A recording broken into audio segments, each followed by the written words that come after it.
ഭൂമിയിൽ നിന്നും നാസയുടെ ബഹിരാകാശ നിലയത്തിലേക്ക് യാത്രപോയ ഇന്ത്യൻ വംശജയായ അമേരിക്കൻ ബഹിരാകാശ സഞ്ചാരി സുനിത വില്യംസിന്റെയും സഹസഞ്ചാരി ബിച്ച് വിൽമോറിന്റെയും ഭൂമിയിലേക്കുള്ള തിരിച്ചുവരവ് ഉടൻ സാധ്യമാകുമെന്ന സന്തോഷവാർത്ത പങ്കുവയ്ക്കുകയാണ് നാസ. 8 മാസത്തോളമായി ബഹിരാകാശത്ത് കുടുങ്ങിക്കിടക്കുന്ന ഇരുവരെയും ഭൂമിയിലേക്ക് എത്തിക്കുന്ന ക്രൂ 10ന്റെ വിക്ഷേപണം മാർച്ച് 12-നാണ് ലക്ഷ്യമിടുന്നത്. ദൗത്യസന്നദ്ധയും ഏജൻസിയുടെ ഫ്ലൈറ്റ് റെഡിനെസ് പ്രക്രിയയുടെ സർട്ടിഫിക്കേഷൻ പൂർത്തീകരണത്തിനുമായി നാസ കാത്തിരിക്കുകയാണ്.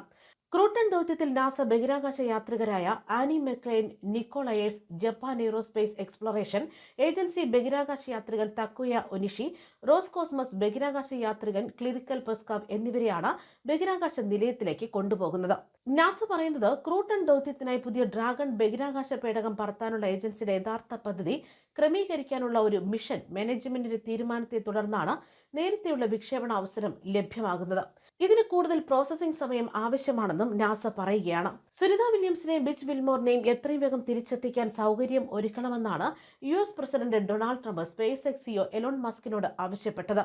ഈ സാഹചര്യത്തിലാണ് ഇവരെ തിരികെ എത്തിക്കാനുള്ള ശ്രമങ്ങൾ നാസ ഇപ്പോൾ അതിവേഗത്തിലാക്കുന്നത്.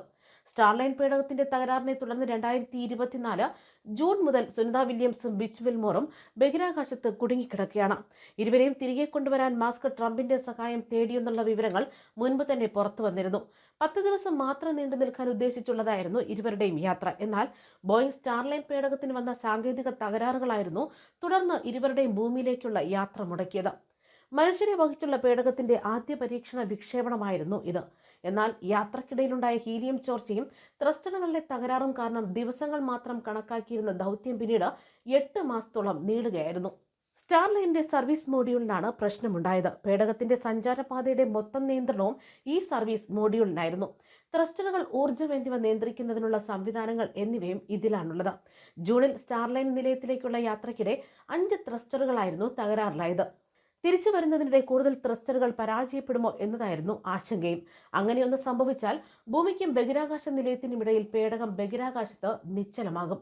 96 മണിക്കൂർ നേരത്തേക്കുള്ള ഓക്സിജനും ഊർജ്ജവും മാത്രമേ പേടകത്തിലുണ്ടായിരുന്നുള്ളൂ. പേടകത്തിന്റെ താഴെയാണ് സർവീസ് മോഡ്യൂൾ ഉള്ളത്. തിരിച്ചിറങ്ങുന്ന സമയത്ത് പേടകത്തിന്റെ വേഗവും ചരിവും നിയന്ത്രിക്കുന്നതും ഈ മോഡ്യൂളുകളാണ്. ഭൂമിയിലേക്ക് തിരിച്ചിറങ്ങുമ്പോൾ പേടകത്തിന്റെ ചരിവ് കുറഞ്ഞാൽ അത് അന്തരീക്ഷത്തിൽ പ്രവേശിക്കാതെ ഭ്രമണപഥത്തിൽ നിന്ന് തെന്നിമാറിപ്പോയേക്കും. ചരിവ് കൂടിയാൽ അന്തരീക്ഷവുമായുള്ള ഘർഷണം വർദ്ധിപ്പിക്കുകയും പേടകം കത്തിയമർന്ന് സഞ്ചാരികളുടെ ജീവൻ നഷ്ടമാകുന്നതിന് അത് വഴിവെച്ചേക്കുമെന്നായിരുന്നു കണ്ടെത്തിയത്. എന്തായാലും തകരാർ തുടരുന്ന സാഹചര്യത്തിൽ ബഹിരാകാശ സഞ്ചാരികളുടെ ജീവൻ അപകടത്തിലാക്കാൻ നാസ ശ്രമിച്ചില്ല.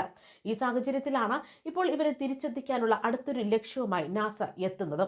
ന്യൂസ് ഡെസ്ക് കർമ്മ ന്യൂസ്.